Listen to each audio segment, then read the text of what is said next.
Dennis Nilsen, who murdered young men and kept their bodies.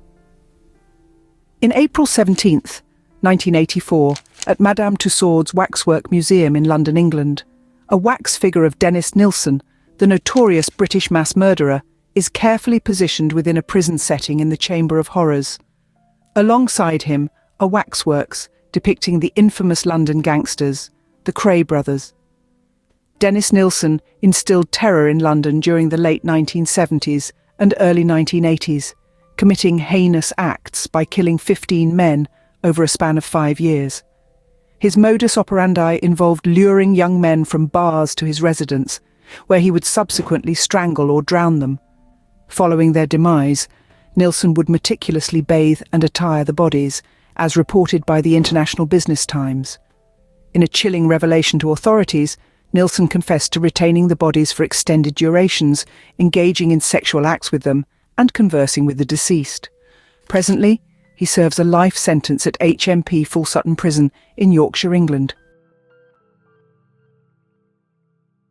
In the late 1980s, Robert Berdella committed a series of gruesome crimes that shocked the nation. Operating from his home in Kansas City, Berdella embarked on a reign of terror, torturing and murdering 6 men in horrific ways, as documented by the New York Daily News. His modus operandi was chillingly methodical. After killing his victims, he dismembered their bodies, cutting them into small pieces before stuffing the remains into dog food bags. Adding a macabre twist to his crimes, Berdella meticulously kept detailed notes on each of his victims, a disturbing practice that would later serve as crucial evidence in convicting him for their murders. It does contain information about amounts of drugs and so on. So what is your complaint with the police calling these detailed diaries? By your evaluation, does this look methodical?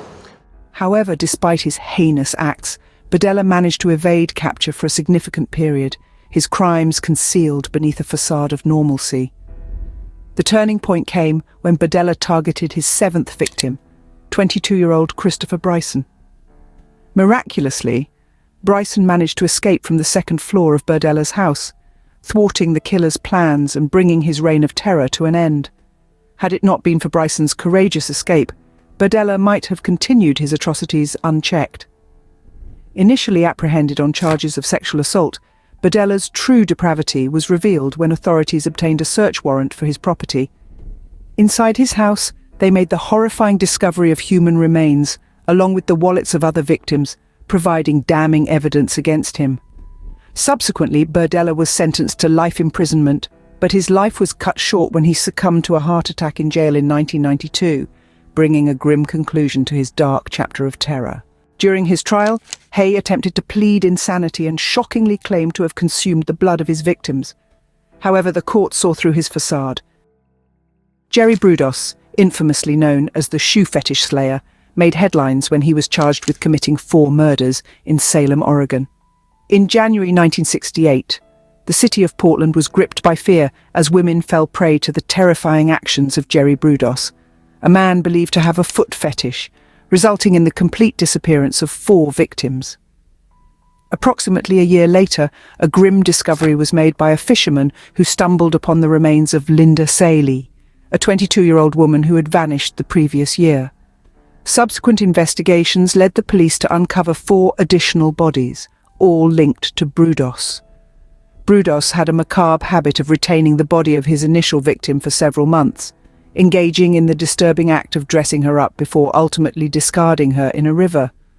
Prior to disposal, he went as far as amputating a foot to indulge his obsession with trying on high heels and capturing photographs. Furthermore, detectives unearthed unsettling evidence indicating that he would collect mementos from his atrocities, including shoes, bras, girdles, and shockingly, a paperweight crafted from human breasts.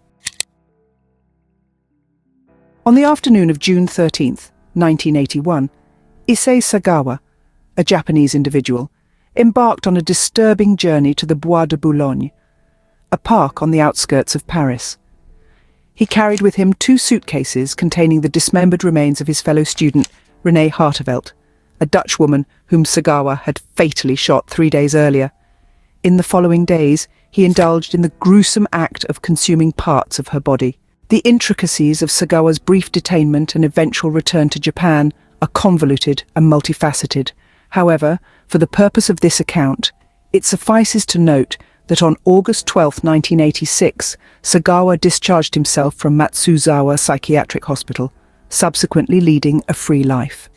This marks the commencement of an extraordinary turn of events in his story.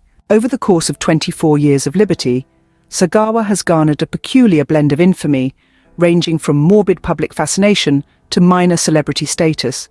He has authored books, served as an inspiration for songs, been the central focus of numerous documentaries and magazine features, and even participated in exploitation films reenacting his heinous act. Additionally, he has dabbled in manga creation and directed personal pornography projects. Essentially, he has capitalized on his criminal past to sustain himself financially. The prospect of interacting with such a reprehensible individual, let alone spending several days in his company, naturally evoked apprehension. A tour of his apartment in Greater Tokyo unveiled a tangible manifestation of his neurotic tendencies. The space was adorned with peculiar items, a wall-mounted black balaclava, cabinets filled with grotesque figurines, literary classics, and souvenirs accumulated over years of questionable travels, often with young female companions. Chairs were cluttered with stuffed children's toys, giving the room the ambience of a teenage boy's domain. Images of young girls, some painted by Sagawa himself and others clipped from magazines, adorned the walls. Following an initial meeting, during which Sagawa suggested a visit to the national park surrounding Mount Fuji, Issei Sagawa was born on April 26, 1949, and he was around 2-3 years old when he developed cannibalistic desires and a fascination with eating human flesh. He recalled his uncle wearing different dresses of monsters on each day and used to play a same game of lowering him and his sibling into a stew pot to be eaten with pleasure. In first grade, he remembered eyeing friends' thighs and thought, that looks good. He was attracted to fairy tales about people being eaten, and Hansel and Gretel was his favorite. Although Sagawa went to consult a therapist for his urges when he was just 15, but he found it ineffective and sank even deeper into his own mentality. he spoke of its breathtaking scenery, casually mentioning a particular area known as Aokigahara, where individuals go to end their lives. He expressed a desire to end his own life there if he could drive, revealing a morbid contemplation. Sagawa gazed into the camera lens and commenced narrating his story. His delivery at times appeared rehearsed, drawing parallels with the narratives of his novels. There was an evident despair in having to recount what he terms as his incident. He seemed perpetually eager to justify his existence, leading to a confession from a man nearing the end of an extraordinary life, marked by profound reflection. Sagawa perceives his notoriety as both his punishment and sustenance, acknowledging the irony therein. Personally, I find his punishment inadequate. Our morbid fascination has nurtured his existence, a realization not lost on me. 警察でももう勝手に交換未遂という罪状をつけられましたし、医者もカニバリズムということは全く理解しなかったです。もちろん僕自身 Thanks for tuning in. Continue to stay informed about ongoing cases and top stories with law and disorder. Remember to look after yourself and others.